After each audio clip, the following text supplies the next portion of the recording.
Islamic videos دیکھنے کے لیے ایس اے مقبول کو سبسکرائب کریں۔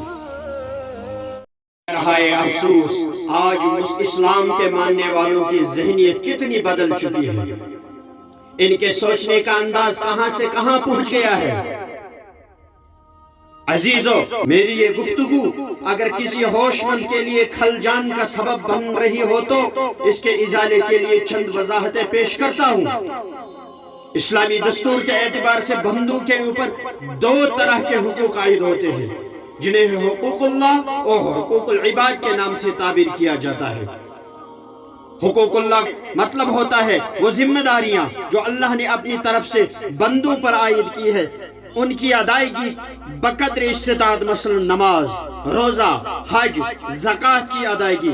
ان کی ادائیگی کے ذریعے بندہ رب تبارک و تعالی کی خوشنودی اور اس کا قرب حاصل کرتا ہے۔ اور حقوق العباد کا مطلب ہوتا ہے ایک انسان کا دوسرے انسان کی ذمہ داریوں کو سمجھنا اور ان کی ادائیگی کی کوشش کرنا، مثلا ماں باپ کے حقوق، شوہر بیوی کے حقوق، اہل و عیال کے حقوق، دوست و احباب کے حقوق، رشتہ دار پڑوسی کے حقوق وغیرہ۔ گویا کہ وہ تعلق جو بندوں کا اللہ کے ساتھ ہے اس کا نام دین ہے، اور جو بندوں کا بندوں کے ساتھ ہے اس کا نام سیاست ہے۔ ایسی صورت میں ہم واضح طور پر اس حقیقت کا اعتراف کر سکتے ہیں کہ دین اور سیاست میں کوئی فرق نہیں ہے۔ سیاست عبادت ہے، سیاست خدمت خلق کا ایک بہترین ذریعہ ہے، اور سیاست عوامی بھلائی کا ذریعہ ہے۔ سیاست تعمیر اور ترقی کی بنیاد ہے، سیاست نظم و ضبط کی اساس ہے، سیاست فکری توانائی کے اعلیٰ دلیل ہے، اور سیاست عظمت اور عزت و عظمت کی شناخت ہے۔ سیاست رفعت و بلندی کی سیڑھی ہے، اور سیاست جہاں بانی و حکمرانی کی کلید ہے۔ سیاست اعلیٰ تہذیب اور تمدن کی علامت ہے، سیاست عروج اور ارتقاء کی پہچان ہے، سیاست سیادت و سرداری کا نشان ہے، سیاست شوکت و حشمت کی جان ہے، اور سیاست فتح و کامرانی کی شان ہے۔ سیاست وجہ محبت ہے، اور سیاست سبب عقیدت ہے، اور سیاست بنائے مودت ہے، اور سیاست ایک حقیقت ہے۔ مگر آج جب سیاست کی گفتگو کی جاتی ہے تو ماحول کچھ الگ ہی نظر آتا ہے، بلکہ حقیقت تو یہ ہے سیاست کا لفظ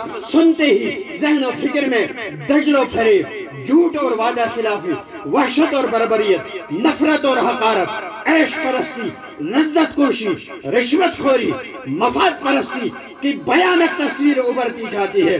اب یہاں پر یہ سوال پیدا ہوتا ہے، کیا اسلام اس مکر اور سیاست کا پشت بنا ہے جس کی ہزاروں مثالیں دریا والوں کی نگاہوں کے سامنے ہے؟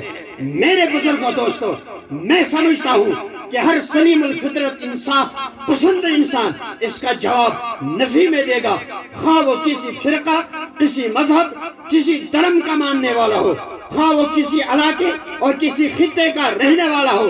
اس میں کوئی دو رائے نہیں کہ آج اہل سیاست کا جو کردار ہے اسے قابل نفرت اور لائق مذمت ہی کہا جائے گا۔ مگر اس میں غلطی سیاست کی نہیں بلکہ اہل سیاست کی ہے۔ مثال کے طور پر اگر کسی ماہر ڈاکٹر نے کسی مریض کو دوا دی اور اسے تاکید کر دی کہ یہ دوا دن میں صرف 2 بار لینی ہے، مگر مریض گھر پر ڈاکٹر کی ہدایت کو بالائے طاق رکھ کر بجائے 2 مرتبہ دوا کھانے کے دن میں 6 مرتبہ کھانے لگے، ایسی صورت میں اگر دوا فائدہ پہنچانے کے بجائے مریض کو نقصان پہنچا رہی ہو تو اس میں قصور کس کا ہے؟ آیا مریض کا یا ڈاکٹر کا؟ بلا شبہ ہر سمجھدار آدمی کا جواب یہی ہوگا، اس میں غلطی مریض کی ہے، نہ دوا خراب ہے اور نہ ہی ڈاکٹر کا نسخہ غلط ہے۔ بلا تمثیل سیاست اسی جگہ پر ایک بہت ہی اہم اور مفید چیز ہے، مگر آج کے دور میں اس کے ہٹے کٹے مریضوں نے اسے بدنام کر دیا ہے، اسے لائق نفرت اور قابل مذمت بنا دیا ہے۔ اس وضاحتی گفتگو سے یہ اندازہ لگانا مشکل نہ ہوگا کہ دین اور دنیا کو الگ الگ خانوں میں بانٹنا، دونوں کے درمیان تفریق پیدا کرنا، دونوں کے راستے اور منزل الگ الگ سمجھنا سخت نادانی اور غلطی ہے۔ بلکہ حقیقت یہ ہے کہ جس طرح سے اخروی زندگی کی کامیابی اور کامرانی انسانیت کی معراج ہے۔ اسی طرح دنیوی زندگی میں عزت و عظمت اور رفعت و شوکت کے مینارے بلند پر فائز ہونا بھی اہل اسلام کی کامیابی کی دلیل ہے، اور اس سے یہ بات واضح ہو گئی ہے، اور دین اور سیاست کے درمیان کسی طرح کا کوئی اختلاف اور جھگڑا نہیں ہے، اور دین سیاست سے الگ نہیں، اور سیاست دین سے ہٹ کر کوئی چیز نہیں۔ بقول علامہ اقبال علیہ رحمہ، جلال پادشاہی ہو کہ جمہوری تماشا ہو، جدا ہو دین سیاست سے تو رہ جاتی ہے چنگیزی۔